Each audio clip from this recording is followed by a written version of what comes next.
Na nga mga kamaster, sisid muna tayo. So bali ako lang muna ang sisisid. Dito lang muna ako sa tapat namin. Ayun, naglalakad lang ako papunta sa may batuhan. Masyadong maliwanag ang buwan, kaya ako lang muna ang sumisid. Yung mga kasamahan ko hindi muna sumisid. So bali ibang purpose ko muna ngayon mga kamaster. Ang purpose ko muna ngayon ay mamamalatan, yung tinatawag na hanginan. So ayan, start na ako mga kamaster. At dito nga mga kamaster, pagsisid ko pala mga kamaster, isang napakalaking hangin ang ganda ang aking nakita. Ang laki nito mga kamaster, ang laki niya oh. At hanap pa tayo dito, isa na namang hanginan, ang laki nito. Yun, maganda-ganda, 2-0. At dito isang hanginan na naman, ang laki. Laki nito. At dito nga mga kamaster, isang manitis. Aray, tuhog kang manitis ka. Ayos na, pang ulam na to. At sa gasang na to, parang may napansin na naman ako. Dito, isang balatan. Ayun, napakalaking hanginan mga kamaster. Ayos, paldo-paldo tayo nito. Laki oh. Iba ang kulay niya. At dito nga pagbalik natin mga kamaster, isang ibang uri ng hanginan ay balatan ang ating nakita. Ito yung tinatawag na lawayan. Grabe ang tinta nito pag nakabuga. Kaya ang dampot namin, tinatakluban namin sa nguso. At pagbalik ko dito mga kamaster, nagulat ako. Nakakatakot na itsura. Ang laking pagkabutete. Aho na tayo, baka dalihin pa tayo ng butiting ito. At pagbalik na natin dito mga kamaster, isang pugita. Parang gusto na yata pumasok sa bato. Uy, at damputin ko na ang ulo, baka maunahan pa tayo ng tago. Pagbalik na natin ulit dito mga kamaster, sa batong ito ay may napansin ako isang hanginan. Ayun, malaki na rin siya mga kamaster. At dito nga ulit mga kamaster, ayun, may napansin na naman tayong isang hanginan. Ayos, paldo-paldo na tayo nito mga kamaster. Mahal ng kilo nito mga kamaster.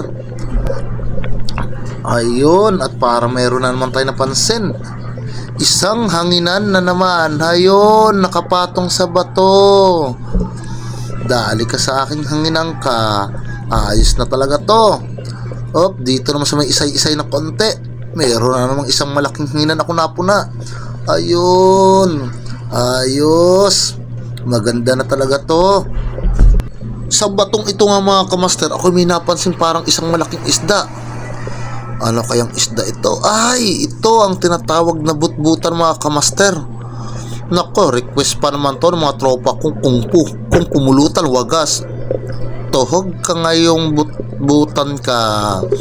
Aba, at nag super science, lumobong parang bola. At pagbalik ulit dito natin mga kamaster, isa na namang hanginan, napakalaking hanginan mga kamaster oh. Ang laki nito, paldo-paldo talaga tayo nito. Dito mga kamaster, meron na naman tayo napansin. Nasaan yun? Nagko-camouflage na isang hanginan. Laki rin mga kamaster. Pagbalik ulit natin mga kamaster, meron namang isang pusit. Tuhog kang pusit ka. Aray, tuhog. Sabog ang tinta mo ano. Ang laki nito mga kamaster. Dagdag durudugtong na to. At dito nga uli mga kamaster, ay isang hanginan naman ang ating nakita. Hindi pala hanginan mga kamaster, isa palang uri ng ibang balatan. Yung lawayan na naman mga kamaster. Ayun, takluban lang natin nguso para hindi sumabog ang tinta. At pagbalik ulit natin mga kamaster, isang sulahang labas ang buntot. Aray, tuhog. Tuhog kang sulahan ka. Ulam ka na. Pagbalik ulit, ang laki naman ng hanginan dito mga kamaster. Nakaya ko sa bato. Ang laki nito. At dito nga uli mga kamaster, meron na naman para ako ditong napansin na isang hanginan na yun. Nagko-camouflage din. Dali kang hanginan ka.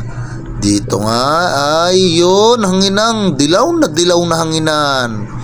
Uli kang hanginan ka. Hanginan nga pala ang ating nakita dito, isa sa taas, isa sa baba. Pero unahin natin yung sulahan na nakita natin dito sa malaking bato na to. Napakalaki niya, balik tayo. Ayun, sinulsol ko, pumasok kasi dito sa bato eh. Sinundot ko ang sinundot para siya ay lumabas. Pero parang ayaw niya talaga lumabas. Pulutin na nga natin to. At saka ito. Di ayos. Ayun. At dito nga may kalaliman nga mga kamaster. Dalawang malalaki ang nakita ko. Ayun, ito yung tinatawag na gadol. Ibang uri ng hanginan. Ayun pang isa, ang laki. Laki niya mga kamaster. At dito meron pa palang katabing isang hanginan. Ang laki nito mga kamaster. 3 sila magkakatabi. Uy, at ang lalim nga nito mga kamaster.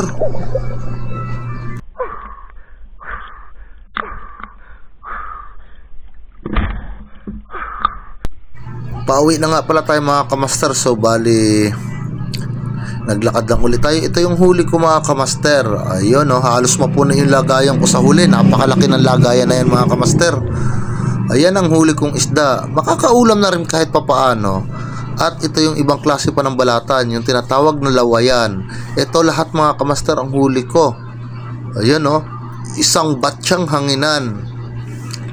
Dami mga kamaster. Maraming salamat nga pala sa inyong panonood. God bless.